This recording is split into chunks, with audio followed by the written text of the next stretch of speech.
Divine Principle, Part 2, the Principle of Restoration, Section 2, Moses and Jesus' Course.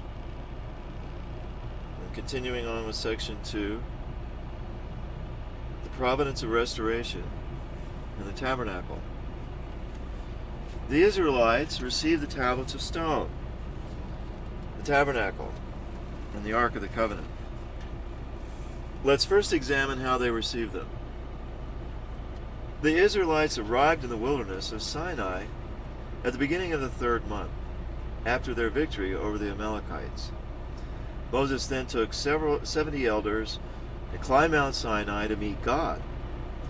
Moses alone was called to the summit of Mount Sinai, where God commanded him to fast for 40 days, to receive the 10 Commandments inscribed on the tablets of stone.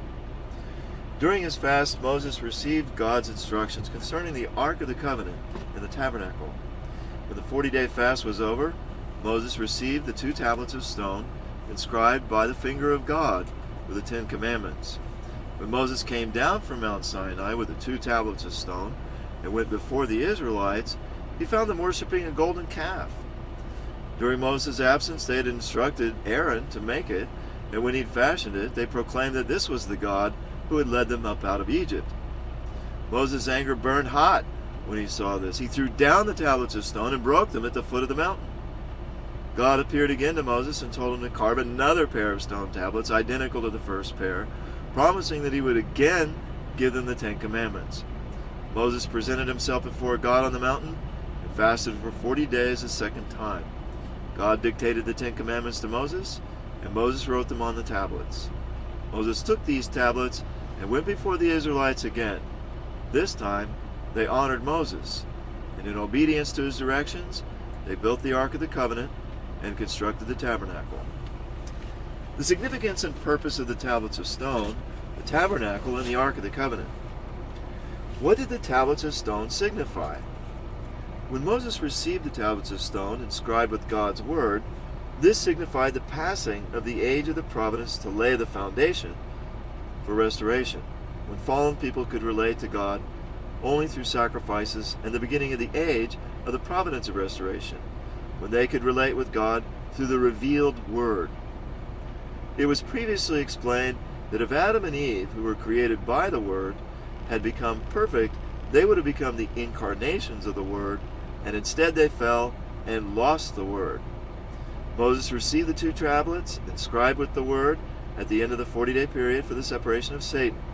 This signified the symbolic restoration of Adam and Eve as incarnations of the Word. Accordingly, the 2 tablets symbolized restored Adam and Eve, and also symbolized Jesus and his would-be bride, who were to come as the incarnations of the Word. Christ is symbolized in the Bible by a white stone, and it's written, "The rock was Christ." As symbols of Jesus and his would-be bride, the tablets of stone were also symbols of heaven and earth. Next, what did the tabernacle symbolize? Jesus likened his body to the temple in Jerusalem. We who believe in him are called God's temples. The temple was thus a representation of Jesus in image. If the Israelites had succeeded in the first course to restore Canaan under Moses' leadership, then as soon as they entered the land of Canaan, they would have built the temple and prepared to receive the Messiah. Yet due to their disbelief, the first course was aborted from the start. In the second course, God led them in a roundabout way across the Red Sea, through the wilderness, and then God could not have them build the temple, but instead had to settle for the tabernacle, which could be moved from place to place as a substitute.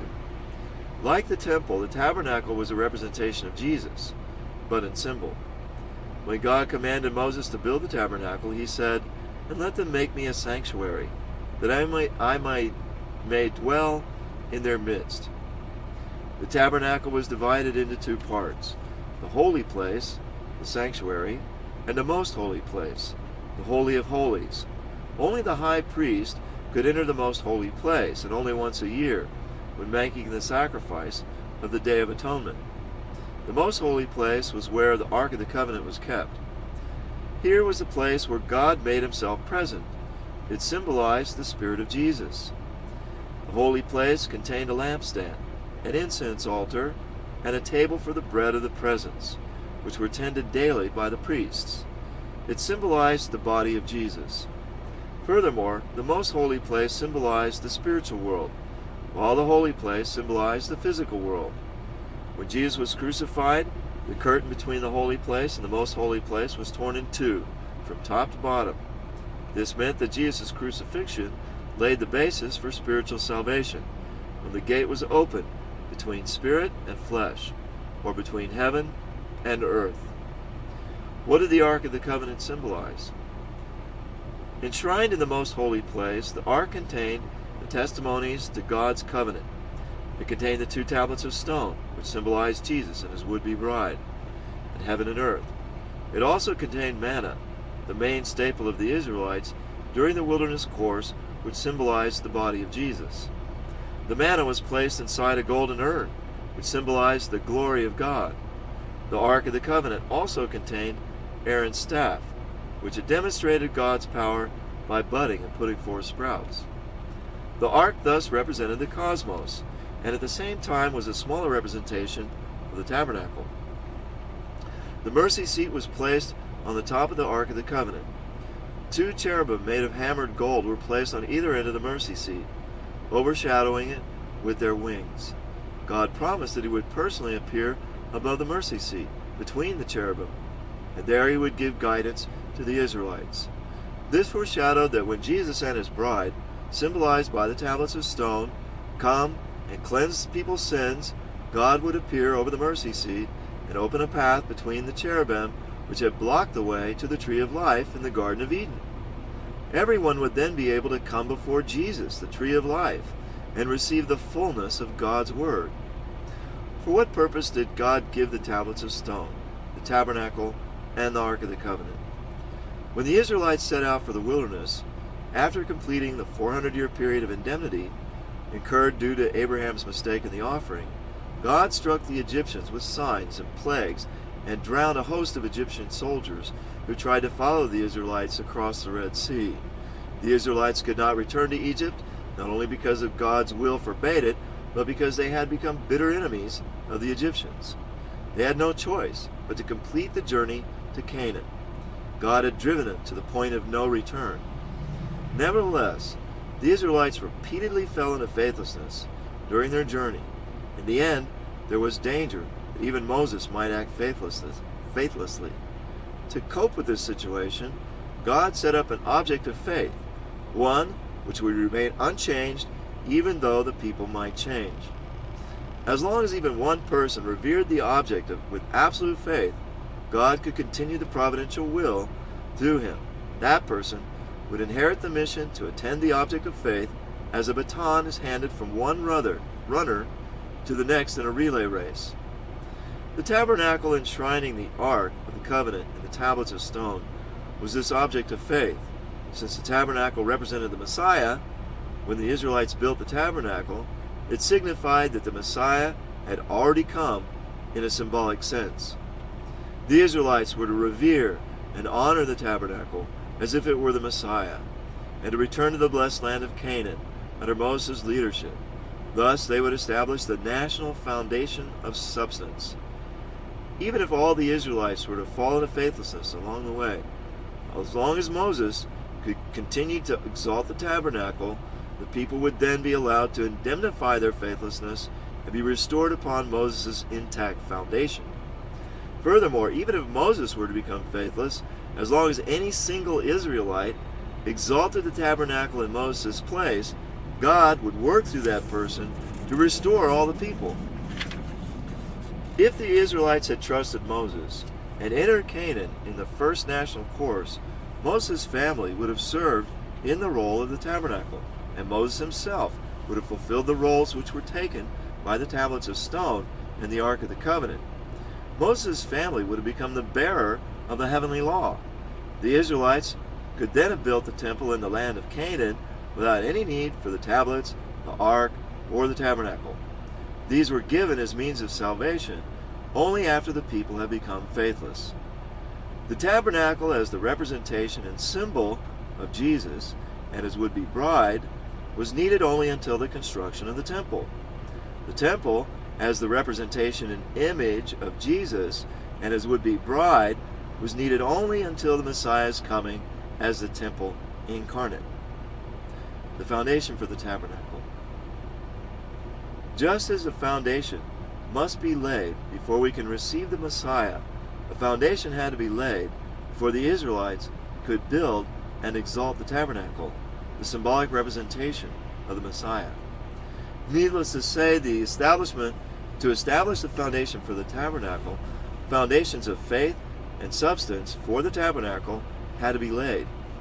Let's investigate how the Israelites were to lay these two foundations under the leadership of Moses.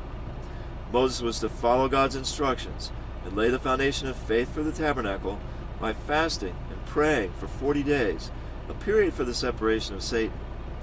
Upon this foundation of faith for the tabernacle, the Israelites were to faithfully obey and support Moses as he worked to realize the ideal of the tabernacle. They would thus fulfill the indemnity condition to remove the fallen nature and lay the foundation of substance for the tabernacle. The tabernacle in this discussion includes the tablets of stone and the Ark of the Covenant. The first foundation for the tabernacle. Human beings were created on the sixth day to become the incarnations of the Word. Hence, to give the word of recreation to fallen people for their restoration, God first had to restore the number 6, representing the period of creation, defiled by Satan. For this reason, God sanctified Mount Sinai by covering it with clouds of glory for 6 days, and on the 7th day he appeared and called Moses from amidst the clouds. From that moment, Moses began his fast of 40 days and 40 nights. God directed Moses to set up a 40-day period for the separation of Satan in order to establish the foundation of faith for the tabernacle, the symbolic Messiah. God saw that this was necessary because the Israelites had fallen into faithlessness after crossing the Red Sea. As mentioned above, the indemnity condition to remove the fallen nature during the Israelites' course to restore Canaan could not be fulfilled by their believing and following Moses only for the short time that he manifested God's power. Rather, its fulfillment required that the people maintain such faith and obedience until they entered Canaan and built the temple and received the Messiah. Likewise, to fulfill the indemnity condition, to remove the fallen nature and lay the foundation of substance for the tabernacle, the Israelites should have faithfully obeyed Moses from the moment he climbed the mountain to undertake the 40-day fast until he had finished constructing the tabernacle. However, while Moses was fasting and praying on the mountain, the people all fell into faithlessness and worshipped the golden calf. Consequently, the foundation of substance for the tabernacle was not established. Since human beings themselves had lost the basis for the Word, it is their portion of responsibility to recover the basis upon which to receive it again. Hence, God does not interfere in people's actions when they are working to restore the Word. For this reason, although God had led the Israelites with signs and miracles, he didn't intervene when they sinned. When Moses saw the people worshiping the idol and dancing around it, he raged in anger. He threw down the tablets and shattered them. As a result, Satan invaded the foundation of faith for the tabernacle. As was explained above, the 2 tablets of stone symbolized Jesus and his would-be bride, who were to become as a restored second Adam and Eve. This event foreshadowed that if Jesus came and found the Jewish people faithless, he might have to die on the cross without completing his original God-given mission with his would-be bride. The faithlessness of the Israelites at Mount Sinai undermined God's providence to establish the foundation for the tabernacle. It nullified God's arduous efforts to separate Satan from the people and cultivate their obedience to Moses. Due to their continued faithlessness, God's providence to establish the foundation for the tabernacle had to be prolonged through a second and then a third attempt. The second foundation for the tabernacle. The Israelites proved faithless in the dispensation to receive the tablets of stone, and hence to build the tabernacle. But because they stood on the foundation of having drunk from the water of the rock at Rephidim, the symbolic root of the tablets, they were given a second chance. God appeared before Moses after he'd broken the tablets and promised him another inscription of his word. This time, God required that Moses himself carve the blank tablets upon which he would write the inscription. Furthermore, Moses could not restore the tablets of stone or build the tabernacle around them without first restoring the foundation of faith for the tabernacle by fulfilling once again a dispensation of 40 for the separation of Satan. Therefore Moses had to fast 40 more days before he could obtain the second pair of tablets with the inscription of the 10 Commandments, and establish the tabernacle as the object of faith. This time the Israelites faithfully waited for Moses to return. Moses' successful efforts to restore the broken tablets by 40 days of fasting and the Israelites' faith in him foreshadowed that Jesus, though crucified, could return and make a new beginning in his work of salvation if the believers devotedly fulfilled the indemnity condition to receive him during the 40 days of the Lord's resurrection, a dispensation of 40 for the separation of Satan. By remaining faithful while Moses was fasting on the mountain, and then obeying his instructions to build the tabernacle, the Israelites fulfilled the indemnity condition to remove the fallen nature.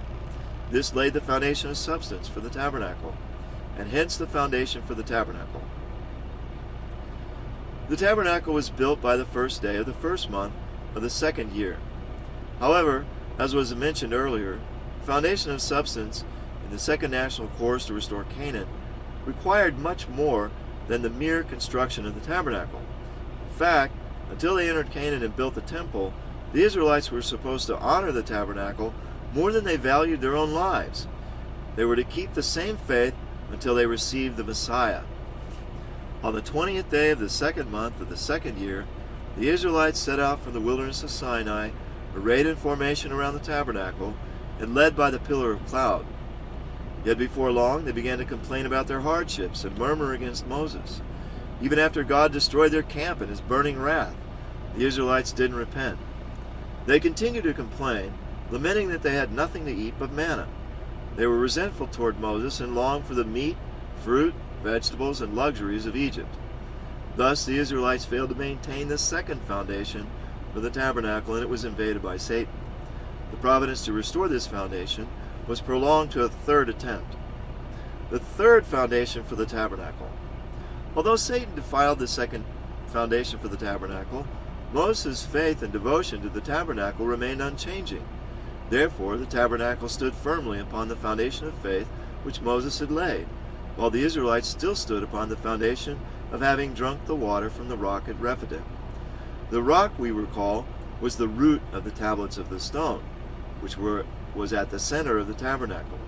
Upon this foundation, the Israelites were allowed to attempt yet another dispensation of 40 for the separation of Satan. By obeying Moses, who still honored the tabernacle, they were to restore through indemnity the foundation for the tabernacle in their third attempt. The 40-day mission to spy out the land of Canaan was given as the condition to achieve this. God had Moses choose a leader from each of the 12 tribes of Israel and send him to spy out the land of Canaan for 40 days.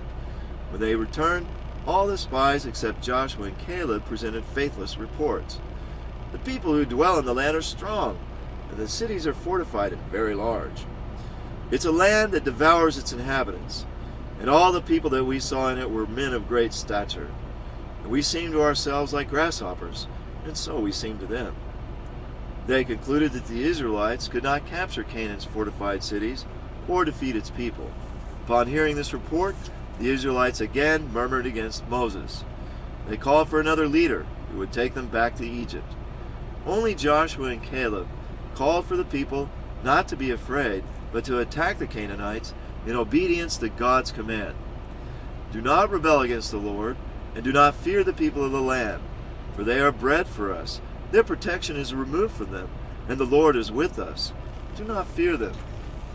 The Israelites did not accept this exhortation and attempted to stone Joshua and Caleb. At that moment, the glory of the Lord appeared to all the people, and God said to Moses, "How long will this people despise me? And how long will they not believe in me, in spite of all the signs which I have wrought among them?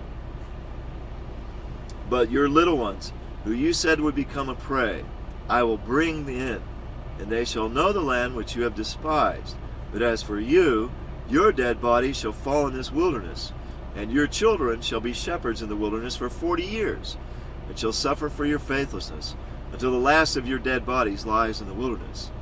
According to the number of the days in which you spied out the land, 40 days, for every year a day, or every day a year.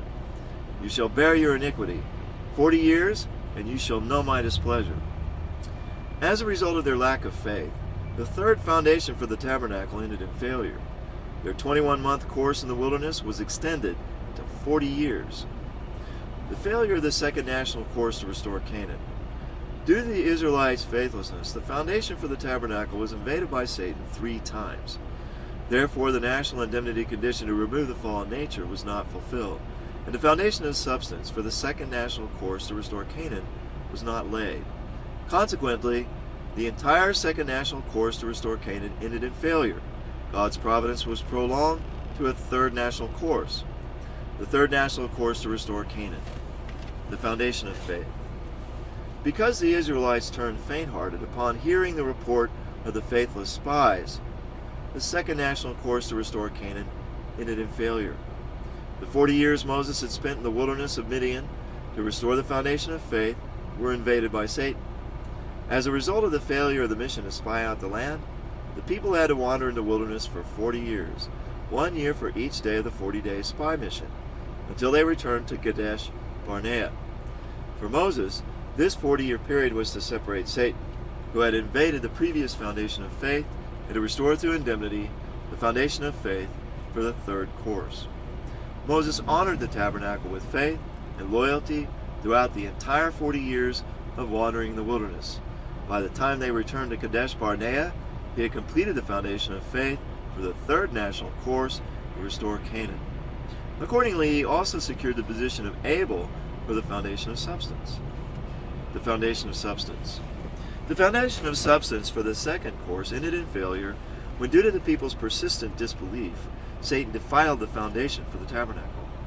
However, at least the foundation of faith for the tabernacle remained, preserved by Moses' continued devotion.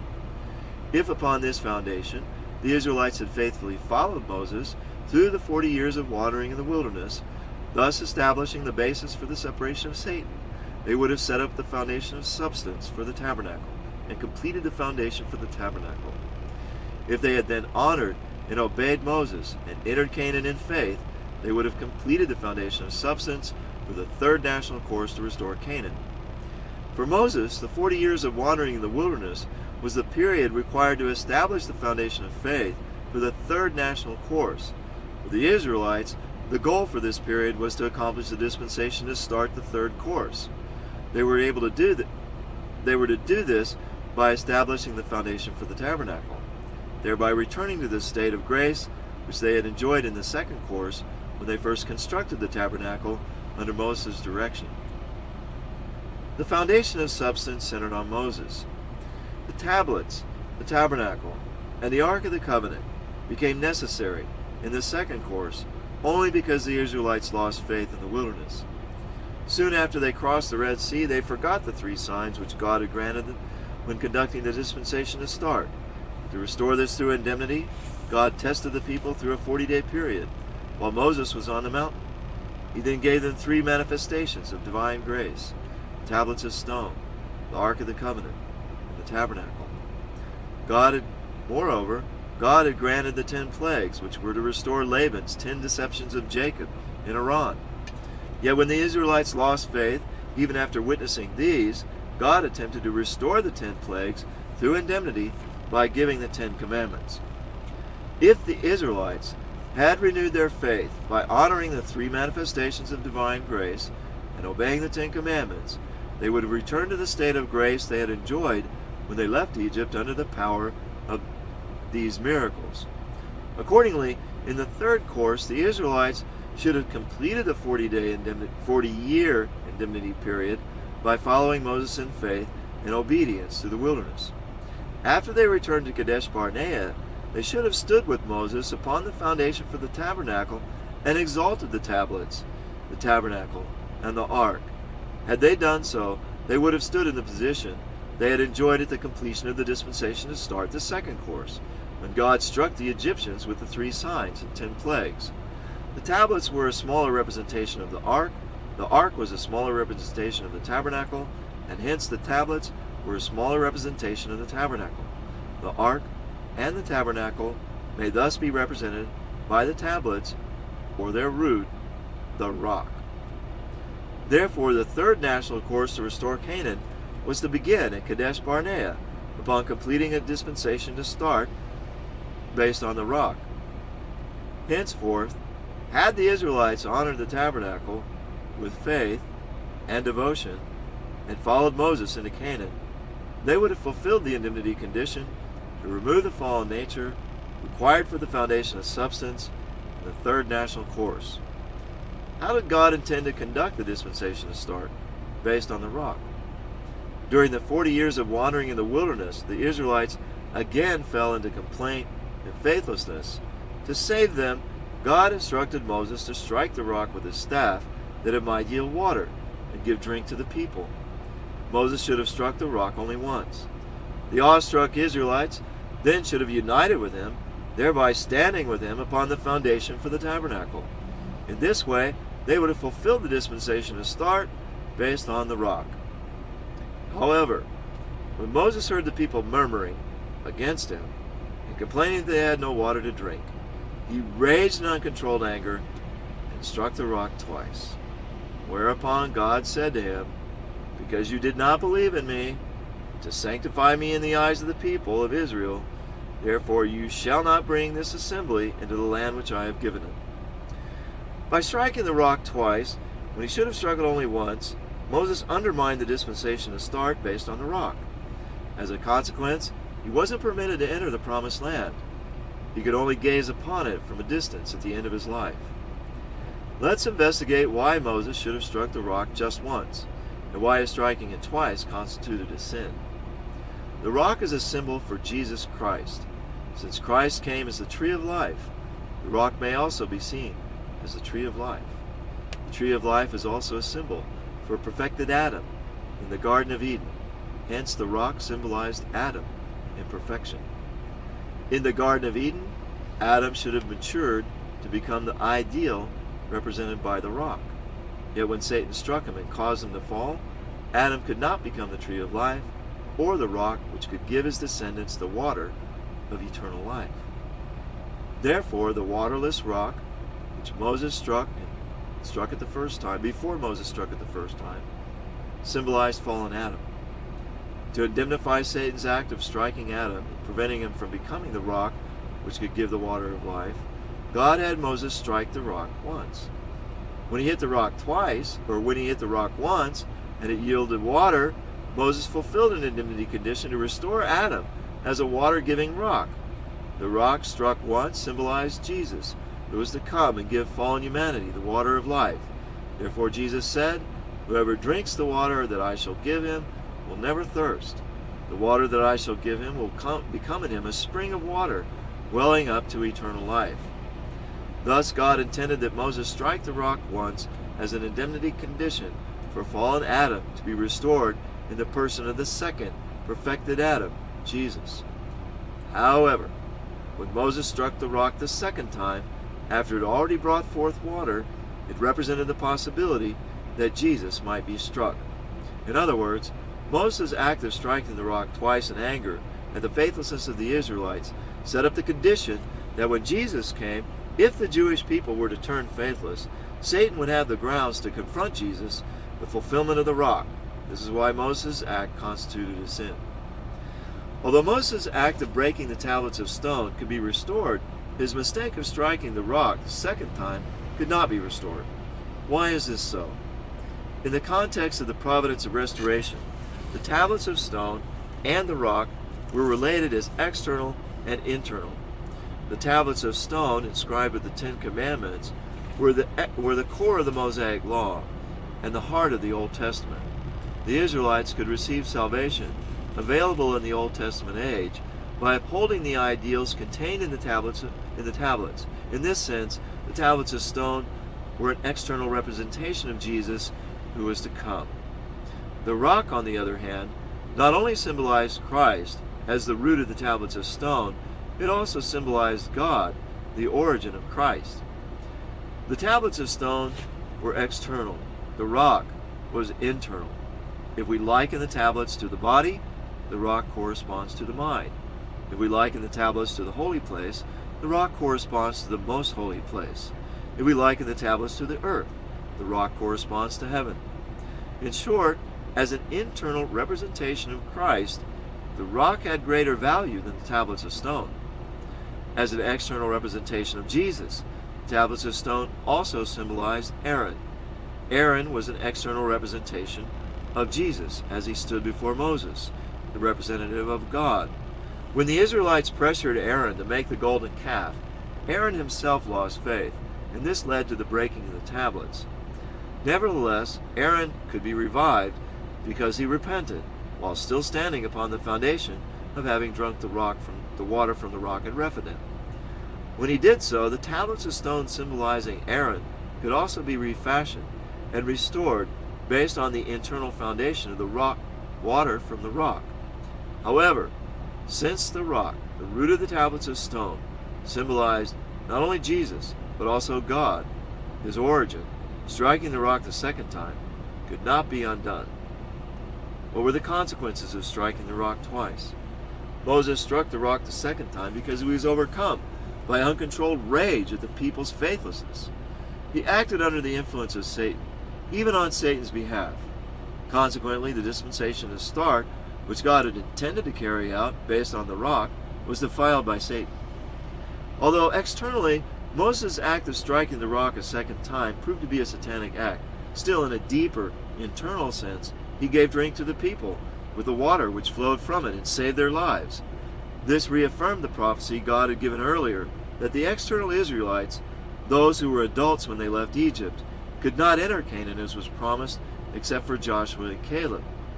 Moses, too, would die without fulfilling his long-cherished dream of entering the promised land. On the other hand, the internal Israelites, those who were children at the time of the Exodus from Egypt, or were born during the wilderness course when the people drank water from the rock and honored the tabernacle, would enter Canaan under the leadership of Joshua, who succeeded Moses. Since Moses' act of striking the rock twice allowed Satan to invade, we would not expect the rock to have yielded water. How then was it possible for water to flow from it? Moses had already brought forth water from the rock at Rephidim, the second national course to restore Canaan, thus laying the foundation to bring forth water from the rock. The tablets of stone, the tabernacle, and the Ark of the Covenant, erected upon this foundation, were sustained into the third national course, despite the people's faithlessness, by Moses' unwavering devotion. He firmly maintained the foundation of faith for the tabernacle, which he had laid during his 40-day fast. Although Moses' faith faltered in a moment of anger, his heart toward God remained unchanging. Furthermore, Joshua had laid the foundation for the tabernacle through his absolute faith during the 40 days of spying, and he continued to uphold the tablets, the tabernacle, and the ark from that time forth. Thus, the foundation to bring forth water from the rock, which had been established at Rephidim, remained intact, centered on Joshua. In sum, although the second dispensation based on the rock was invaded by Satan externally due to Moses' outward act of faithlessness, it remained sound internally. The rock brought forth water for the people due to Moses' and Joshua's internal attitude of unswerving faith and devotion. When Moses struck the rock the second time, he in effect struck it from the position of Satan. Satan therefore took possession of the stone. Accordingly, when in Jesus' time the people disbelieved, Jesus had, as the fulfillment of the stone, had to personally enter the wilderness and recover the stone. This is the reason behind his first temptation, when Satan challenged him to turn the stone into bread. Due to the faithlessness of the Israelites, Moses became enraged and struck the rock twice. This gave Satan a lien on his body, which bound Moses to die outside the promised land. However, he was able to enter Canaan in spirit because he had brought forth water from the rock by his virtue of his indomitable faith. This foreshadowed what would happen when Jesus came as a true manifestation of the rock. If the Jewish people disbelieved, Jesus' body would also suffer attack by Satan, even to the extent of being hung on the cross. He would die before completing the restoration of Canaan worldwide. Nevertheless, he would still be able to accomplish the spiritual portion of restoration through his resurrection. Shortly after this episode, the Israelites again complained along the way, and God sent fiery serpents which bit and killed many of them. When they repented, God had Moses make a bronze serpent and set it on a pole, that anyone might look at it and be saved. The fiery serpent symbolized Satan, that ancient serpent who had caused Eve to fall. The bronze serpent set on the pole symbolized Jesus, who is to come as a heavenly serpent. This foreshadowed what might happen in Jesus' time, as he said, "As Moses lifted up the serpent in the wilderness, so must the Son of Man be lifted up." Although God let the Israelites fall prey to the satanic serpent when they became faithless, he saved their lives with the bronze serpent when they repented and renewed their faith. Likewise, in Jesus' time, if the people were to disbelieve, God would have to leave them vulnerable to Satan's attack, and Jesus would have to be hung on the cross as the heavenly serpent to save humanity. Whoever then repented of his faithlessness and believed in the redemption by the cross would be saved. Indeed, the episode of the fiery serpents was a remote cause of Jesus walking the path of the crucifixion to begin the course of spiritual salvation. When the Israelites were faithless and Moses struck the rock twice, God declared that Moses would not be permitted to enter the land of Canaan. Although Moses desperately prayed to God and begged God to allow him to enter Canaan, he was denied entrance and died outside its borders. After his death, his body was buried in a valley in the land of Moab, but no one knew the place of its burial. This also foreshadowed what might happen to Jesus. If the people were to reject him, he would be crucified. Even though he might pray desperately to avoid this fate and realize the kingdom of heaven, as he in fact did in the Garden of Gethsemane when he prayed, "Let this cup pass from me," he would die unable to accomplish his goal. Furthermore, after his death, no one would know the whereabouts of his body.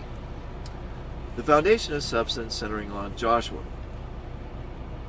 When at Kadesh Barnea, Moses struck the rock twice, the dispensation to start the journey to Canaan, which was to have been based on the rock, was not brought to pass. Although Satan invaded externally, nevertheless the foundation which Moses had laid internally, when he had brought forth water from the rock at Rephidim, remained intact, and he could bring forth water from the rock at Kadesh Barnea for the people to drink. This set the pattern for what would follow. The external Israelites, born in Egypt, who became faithless in the wilderness, all perished except for Joshua and Caleb, who had shown firm faith during the 40-day mission to spy out the land. The internal Israelites, the younger generation who were born and raised in the wilderness when the people drank the water from the rock and were upholding the tabernacle, entered the land of Canaan under the leadership of Joshua. God instructed Moses to commission Joshua in his stead. "Take Joshua the son of Nun, a man in whom is the Spirit, and lay your hand upon him. Cause him to stand before Eleazar the priest and all the congregation, and you shall commission him in their sight. You shall invest him with some of your authority, that all the congregation of the people of Israel may obey." When the people were beset with fear upon hearing the reports of the spies, only Joshua and Caleb remained firm in their faith upon the foundation of faith Moses had laid through the tabernacle. With absolute faith and loyalty, they thus established the foundation for the tabernacle and would honor it to the end. Although Moses' faith faltered later on, the tablets of stone, the ark, and the tabernacle all remained intact upon the foundation for the tabernacle which Joshua laid. Therefore, God worked the dispensation to start the course anew, this time based on the water from the rock, by elevating Joshua to Moses' place, and having the internal Israelites obey him and stand with him upon the foundation for the tabernacle. On this basis, they were to enter the land of Canaan, where they were to fulfill the national indemnity condition to remove the fallen nature. In this way, God intended to establish the foundation of substance, centered on Joshua, in the third national course. When Moses had satisfactorily accomplished the period of 40 years in the wilderness of Midian, God appeared before him and commanded him to guide the Israelites to the land of Canaan, the land of milk and honey. Likewise, when Joshua accomplished with faith and devotion the period of 40 years of wandering in the wilderness, God personally called him to serve in the position of Moses, commanding, "Moses, my servant, is dead. Now therefore arise, go over this Jordan, you and all this people, into the land which I am giving to them, to the people of Israel. As I was with Moses, so I'll be with you. I'll not fail you or forsake you. Be strong and of good courage, for you shall cause this people to inherit the land which I swore to their fathers to give them." Upon receiving this direction from God, Joshua summoned the officers of the people and conveyed God's instructions to them. They replied, "All that you have commanded us we will do, and wherever you send us, we'll go. Whoever rebels against your commandment and disobeys your words, whatever you command him, shall be put to death. Only be strong and of good courage." They pledged with their lives to follow Joshua.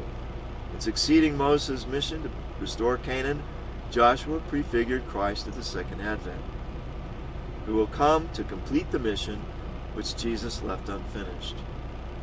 Just as Joshua's course was to restore through indemnity, Moses' course, the course of Christ at the second advent, must restore through indemnity, both physically and spiritually, Jesus' course of spiritual restoration. In the second national course, Moses sent 12 spies into Canaan. Upon the foundation of heart laid by the 2 spies who had faithfully completed their mission, Joshua sent 2 men to spy out the fortified city of Jericho. When they returned from Jericho, the 2 spies made a faithful report. "Truly the Lord has given all the land into our hands, and moreover all the inhabitants of the land are faint-hearted because of us."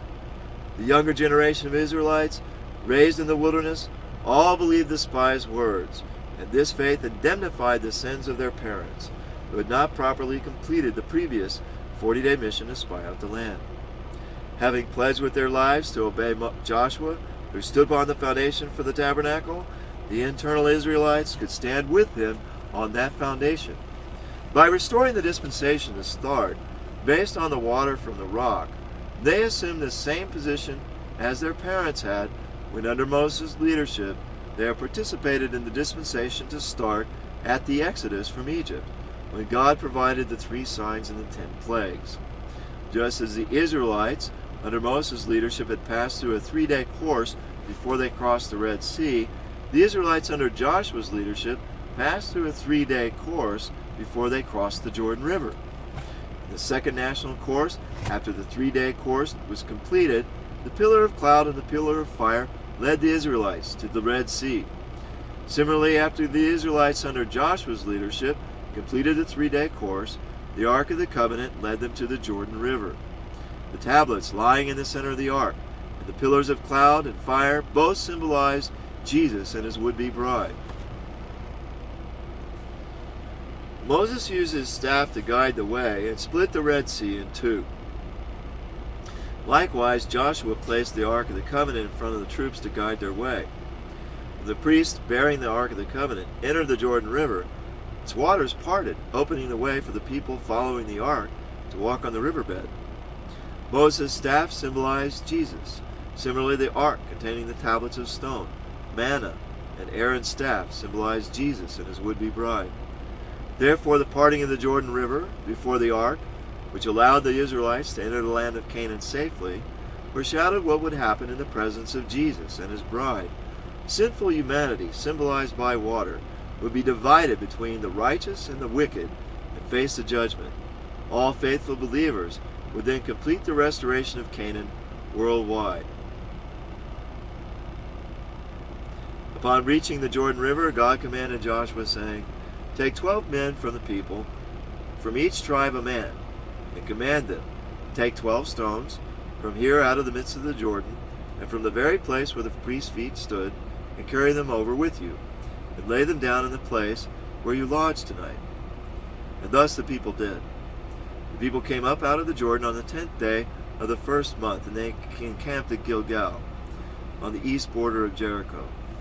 And those 12 stones which they took out of the Jordan, Joshua set up at Gilgal. What did this foreshadow? As was discussed earlier, the stones symbolized Jesus. Accordingly, when the 12 leaders representing the 12 tribes each carried a stone from the middle of the Jordan River, after its waters had been divided by the ark, it foreshadowed what the 12 disciples of Jesus, representing the 12 tribes, should do at his coming, uphold him at the very place where his word judges this sinful world and divide it into good and evil. After they took the 12 stones and set them up in the camp at Gilgal in the land of Canaan, Joshua said, "So that all the peoples of the earth may know that the hand of the Lord is mighty, that you may fear the Lord your God forever." This foreshadowed that the 12 disciples of Jesus should become one in heart. Only then could they complete the restoration of Canaan worldwide, that all the people of the world might praise the power of God eternally. Just as Jacob built a stone altar wherever he went, the representatives of the 12 tribes, descendants of the 12 sons of Jacob, gathered together the 12 stones and built an altar in praise of God. They were eventually to construct the temple. This foreshadowed that the 12 disciples of Jesus should join together and honor Jesus as the temple. For this reason, when his disciples were not uniting, Jesus said, "Destroy this temple, and in 3 days I'll raise it up." The 12 disciples in fact failed to unite with each other, and one of them, Judas Iscariot, even sold Jesus to his foes. Only after Jesus suffered crucifixion and resurrected after 3 days was he able to bring together his scattered disciples. The disciples then honored the resurrected Jesus as the spiritual temple. Only at his second coming will his followers be able to serve him as the incarnate temple. When the Israelites left Egypt and set out for the land of Canaan, they observed the feast of Passover on the 14th day of the first month. Likewise, the Israelites under Joshua's leadership, who encamped at Gilgal, observed the feast of Passover on the 14th day of the first month of that year. Afterward, they set out for the city of Jericho. When they began to live on the produce of the land, God stopped giving the manna, which had been providing for 40 years. From that time forth, they were to make a living with their own sweat. Furthermore, until they had overthrown every last satanic city, they had to strive to the utmost to fulfill their responsibility. As they approached Jericho in accordance with God's command, the Israelites put 40,000 soldiers at the forefront, while 7 priests blew 7 trumpets as they marched behind the soldiers. Following behind them was the Ark of the Covenant, carried by the Levitical priests, and the rest of the Israelite army marched at the rear. The Israelites marched around the fortified city in this formation once a day for 6 days. This caused no change in the city. With patience and obedience, the people were restoring through indemnity the 6-day period of creation which had been invaded by Satan. After they faithfully endured through 6 days, on the 7th day the 7 priests circled the city walls 7 times, blowing the 7 trumpets. And Joshua said to the people, "Shout, for the Lord has given you the city." The people raised a great shout, and the city walls tumbled down. The conquest of Jericho foreshadowed that by the power of Christ and the work of his followers, the satanic barrier between heaven and earth will crumble. Once dismantled, this wall will never be erected again. Thus Joshua proclaimed, "Cursed before the Lord be the man that rises up and rebuilds this city, Jericho. At the cost of his firstborn shall he lay its foundation, and at the cost of his youngest son shall he set up its gates." Joshua then launched attacks on the enemy with insurmountable force. He defeated 31 kings altogether. This foreshadowed that Christ will come as a King of Kings to build the unified kingdom of heaven on earth by bringing all Gentile kings to complete surrender and winning the hearts of their people. The foundation for the Messiah. We have learned that the Israelites failed in the second national course to restore Canaan when they could not fulfill the 40-day mission to spy out the land as a condition to separate Satan. To pay indemnity for this failure, during the third national course they wandered in the wilderness for 40 years. During this period, Moses laid the foundation of faith for the third course, and the Israelites stood upon the foundation for the tabernacle. Yet Satan defiled these 2 foundations due to the people's faithlessness and Moses' mistake of striking the rock twice. Consequently, the older generation of Israelites, except for Joshua and Caleb, perished in the wilderness.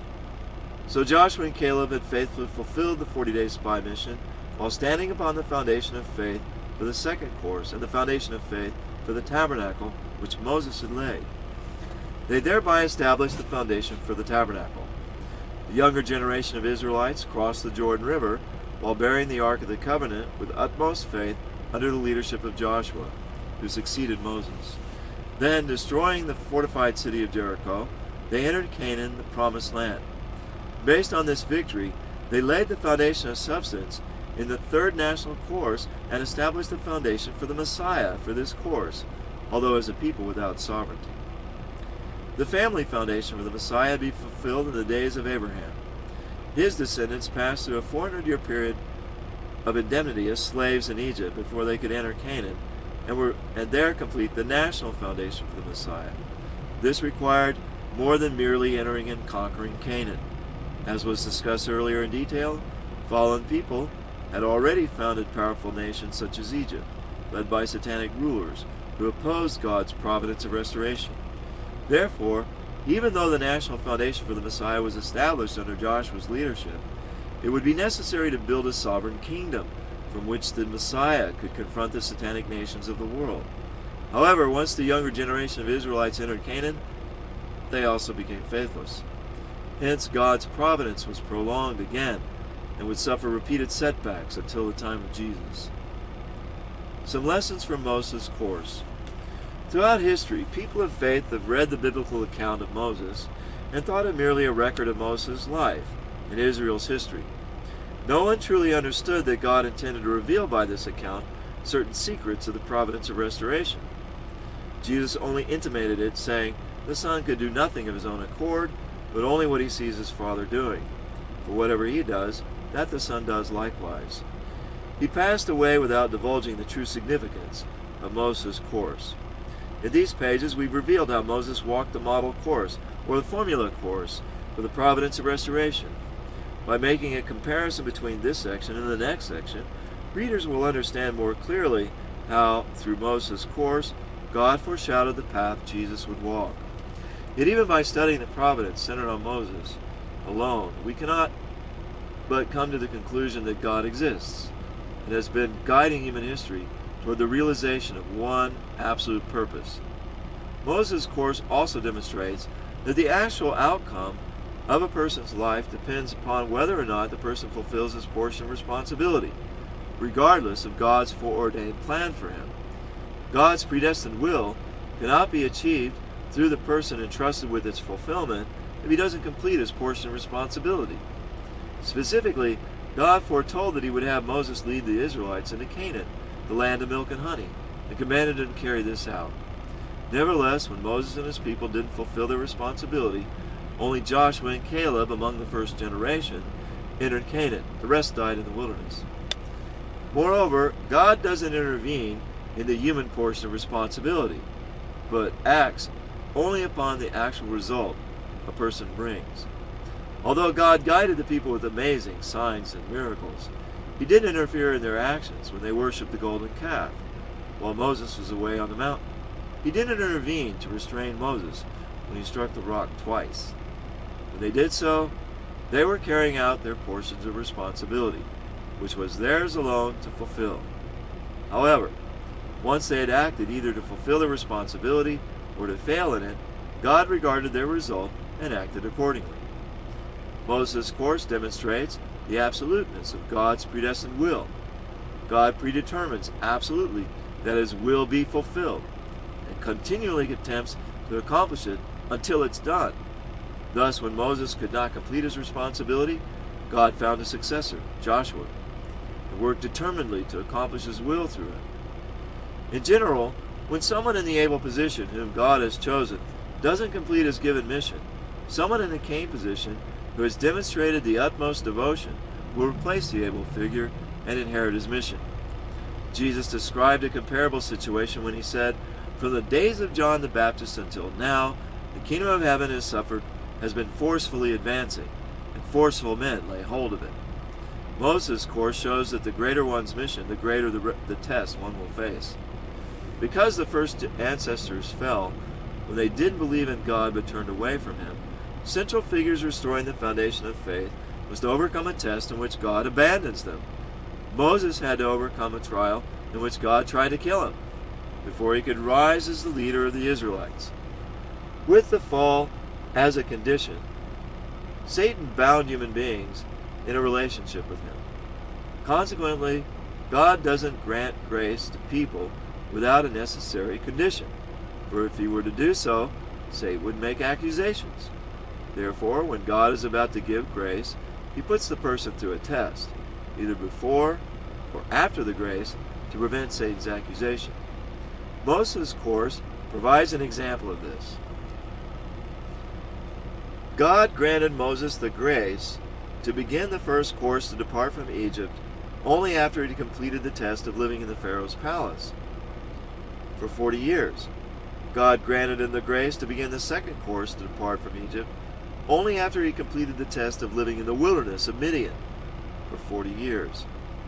Only after giving the test in which God tried to kill Moses did he grant the 3 signs and 10 plagues. Only after giving the test of the 3-day course did God grant the pillars of cloud and fire. Only after giving the test of crossing the Red Sea did God give the grace of manna and quail. After giving the test of the battle of the Amalekites, God granted the grace of the tablets of stone, the tabernacle, and the Ark of the Covenant. The grace of the water from the rock was given only after the test of wandering for 40 years in the wilderness. When God sent the fiery serpents, the people's repentance was the condition for God to give the grace of the bronze serpent. These are lessons which Moses' course teaches us.